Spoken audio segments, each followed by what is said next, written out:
Come a little closer. I want you to get this. Most of the challenges that we've seen with pastors in the news lately is happening during a political season. Now, I want you to notice something, that the majority of the pastors who have made the news because of moral failure recently are pastors from the South. We're strangers who don't respect our way of life. We're losing our culture, and I will not sit quietly. You with me? Are pastors who stand on the Republican side, pastors who have spoken out publicly about their particular moral belief systems, i.e. abortion, i.e. same-sex marriage, and pastors who have ties to the Southern Baptist Convention. That this sounds really interesting, that it is this demographic of people, this demographic of churches, this demographic of religious leaders are the ones who keep showing up in the news media. And I think we got to consider that when we think about where all of this is coming from. Hi, everyone. Welcome to the Words for Change podcast, where we help inspire you through experiencing change that starts individually and then leads to social change. And we do that through podcasting, through teaching, through writing. But remember this, nothing changes until you change first. I'm Lionel, your host. Hey, today we dive into a topic that will affect us all. It's related to the moral failures among pastors. That's what we're going to talk about today. So let's start here. Okay. In a survey in 2021, a survey by the Evangelical Council of Financial Accountability found that 94% of ministry leaders and board chairs believe that leadership failures is negatively impacting donor trust. Gallup poll says this, that there has been a significant decline in the public trust toward clergy. Are you surprised about that? I'm not, okay? As of 2024, less than 1/3 of pastors are viewed as highly honest people, down from 40% to 32% over the past 4 years.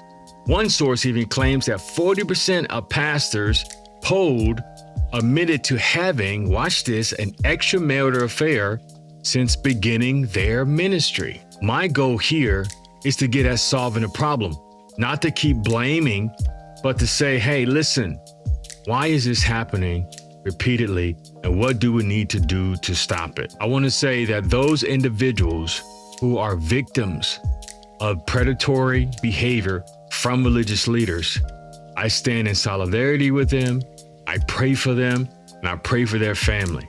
Now, society places high expectations on pastors, and often the expectations are that pastors remain morally impeccable.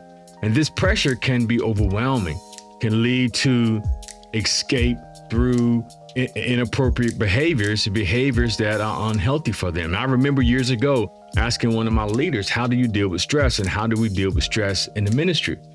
And I remember him saying to me that pastors, every person, not just pastors, but everyone, because pastors are people, ministry leaders are people, all deal with stress in different ways. I remember him saying that to me.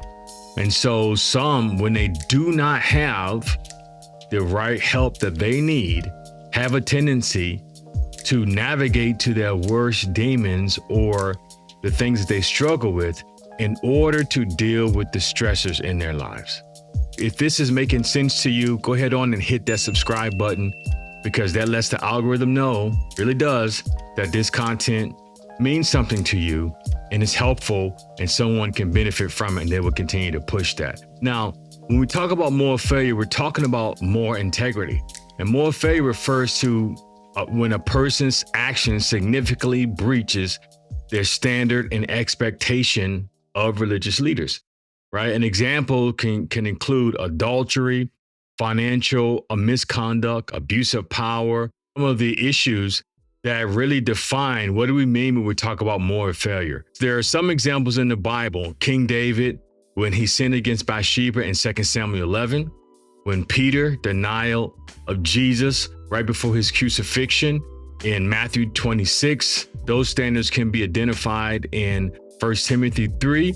They can also be identified in Titus chapter 1, verses 5 through 9, gives the qualifications for overseers, elders, and leaders.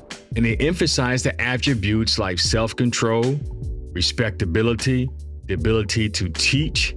Matter of fact, Proverbs 4:23 reminds us that we should guard our hearts because from it flows the issues of life. Now, what about the psychological factors? Because this is strikingly important. In all of my years in church ministry, I've never heard anyone talk about the psychological factors. So understanding that the psychological behavior behind why these moral failures keep occurring is important. So some of the psychological issues that affect pastors, one of them are called cognitive dissonance. And cognitive dissonance is when a person acts against their moral belief. So this can be experienced when a pastor knows what to do, they read the Bible on what to do, they preach about and teach about what to do, but they still disassociate their behavior from what they're telling other people to do. I'm sure you've picked a Bible, but the law is not that you have to swear on a Christian Bible. That is not the law. You don't know that? You understand? Some of the psychological triggers that can help push your pastor or leader into this very hurtful behavior is stress, having stress that is unchecked, burnout. These are significant triggers that pastors often face because of the immense pressure to meet the spiritual and the emotional needs of their congregant. So people get exhausted. You get exhausted. I get exhausted. If you have kids, you know what I'm talking about. So there's exhaustion. Then there's isolation is another factor.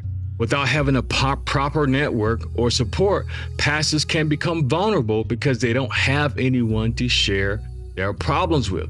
It can lead to narcissistic behavior. It can predispose them to different kinds of moral failures. So if we're talking about really solving a problem, if we're talking about really making this situation better, then we got to talk about the issues that an individual goes through when they're put under an immense amount of stress. And this one trait is called conscientiousness. So basically, the less conscientious you are about your failures and about your shortcomings, the more likely you are to find yourself in a particular situation. Now, if you're a young pastor and this is your first time hearing these things, or if you don't understand the stresses that go along with being a pastor or being a church leader, being conscientious about what it is you struggle with is going to help your congregation. It's going to help the people that you lead understand how they need to help you become the best version of yourself. There are pastors in pulpits right now, undiagnosable mental health struggles that they have not dealt with, and that is problematic. So the more pastors are equipped with the skills to handle the challenges that includes their personal integrity, it encourages a continuous learning process, not only learning about their job, but learning about themselves and learning about other people, learning about what resiliency is, learning about how to adapt to changing circumstances, learning how to deal with stress in positive ways.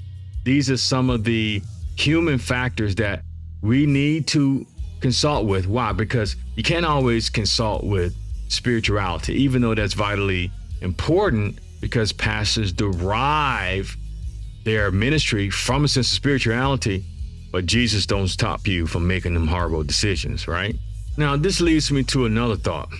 If we develop, just imagine if we can develop a church culture that values transparency and honesty, that encourages open communication and feedback with church leaders, right? Think about this model, a model of vulnerability, a model that admits to struggle, a model by creating a safe space where others can do the same thing, will help us to begin bridging the gap between where we're finding ourselves in the news with all of these moral failures and pastors trying to hide things, and where we want to be, where we have a safe environment where people can discuss struggles. I'm going to post out another video where we talk about the importance of mental health and how mental health can help pastors deal with their struggles and become their authentic self as well. So thank you for listening, and I want to encourage you to check out the next video right here